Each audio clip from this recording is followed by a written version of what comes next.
ஒரு வாட்டி ஒரு அம்மா பிசாசு பிடிச்சிருச்சு. ராத்திரி பிசாசு ஆடுது, நடுராத்திரி பாஸ்டேன், நடுராத்திரி கண்ணெல்லாம் தாந்து நாக்கெல்லாம் உள்ளே கொண்டு போயிடுச்சு.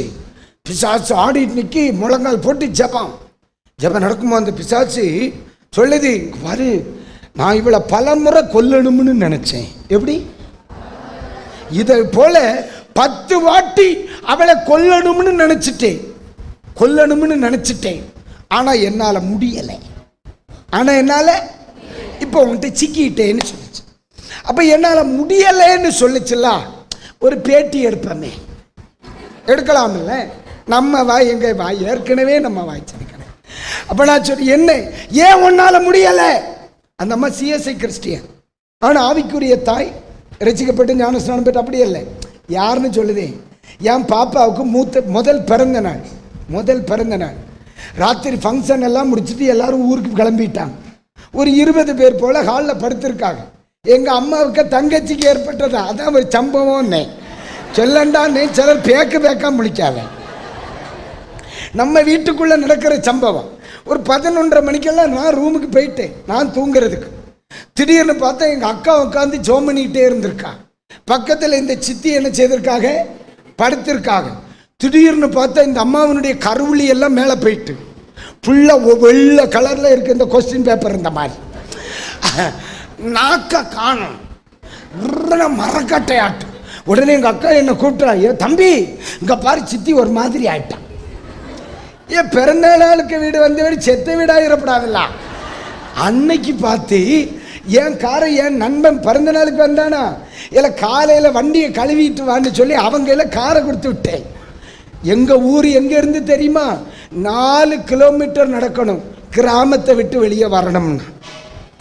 என்ன நம்ம பிஎஸ்என்எல் பற்றி உங்களுக்கு தெரியுமா தெரியாத இல்லையா? இதுக்கு மேலே ஒரு விளக்கம் வேணுமா? நீங்கள் தொடர்பு கொள்ளும் வாடிக்கையாளர் சொல்லனே, தொடர்பு எல்லைக்கு இந்த ஜென்மத்தில் அவர் வரமாட்டார். அதானே, கையில் இருக்கிறது பிஎஸ்என்எல், கார் வேற இல்லை, இந்த அம்மா வேற மரக்கட்டை ஆகி கிடக்கு.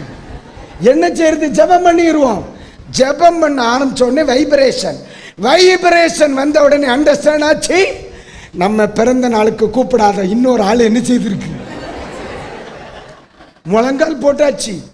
ஜெபம் தொடங்குறேன். இந்த பிசாசு என்ன சொல்லிச்சு தெரியுமா?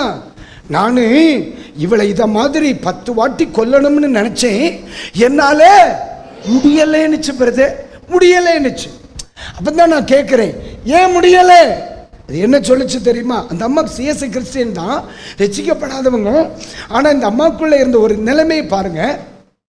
நான் இவளை கொல்லணும்னு நினைச்சு இவளை இதே மாதிரி பல்ஸை இறங்க பண்ணுவேன். ஆனா இவ என்ன சொல்லுவா தெரியுமா? இயேசுவே இயேசுவே இயேசுவேன்னு கூப்பிடுவா. இவ இயேசுவே நான் உங்களுக்காக வாழ்வேன், என்ன பிசாசுக்கு ஒப்பு கொடுக்காதீங்க, இயேசுவே இயேசுவேன்னு கூப்பிடுவா. இவ இயேசுவேன்னு கூப்பிட ஆரம்பிச்ச பிறகு இவளை ஒண்ணு செய்ய என்னால முடியாது, போட்டுட்டு போயிருவேன். ஆமே, சொல்லுது புரியுதாமா? சிஎஸ்ஐ கிறிஸ்டின் தான், ரட்சிக்கப்படல தான், ஞானஸ்தானம் எடுக்கல தான், அபிஷேகம் பெறல தான், ஒரு ஆவிக்குரிய சபைக்கு போகல. ஆனா ஜீவன் வாயில இருக்கு. ஜீவன் எதில இருக்கு? என்ன ஜீவன்? இயேசுவே இயேசுவே. என்ன இருக்கு? இயேசுவே.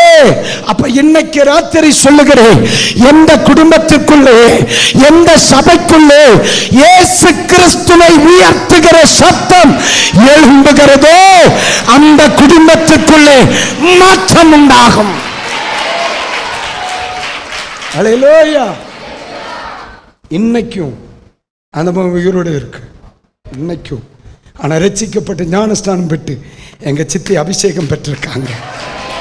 அல்லேலூயா. இயேசு விடுதலையாக்கினார். அந்த அம்மாவை ஏன் பிசாசால ஜெயிக்க முடியல? ஏன் ஜெயிக்க முடியல? வாயில என்ன இருக்கு?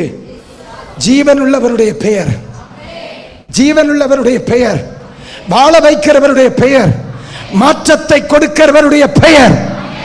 மாற்றத்தை விரும்புறியா சிஸ்டர்? உங்க பிரச்சனை எதுங்கிறது எனக்கு தெரியாது, அது எதுவா வேணாலும் இருக்கட்டும், என் இயேசு கிறிஸ்துவினால் உனக்கு மாற்றத்தை தர முடியும் என்பது மட்டும் எனக்கு நன்றாக தெரியும். அல்லேலூயா, ஆமென், அல்லேலூயா. பக்கத்தில் சொல்லுங்க, நம்ம நல்லா தான் இருப்போம், ஒரு பையன் நம்மளை ஒன்றும் செய்ய முடியாது. எந்த தைரியத்தில் சொல்லுதிய? என் வாயில என்ன இருக்கு? இயேசு, இயேசு, சத்தமா இயேசு, இயேசு.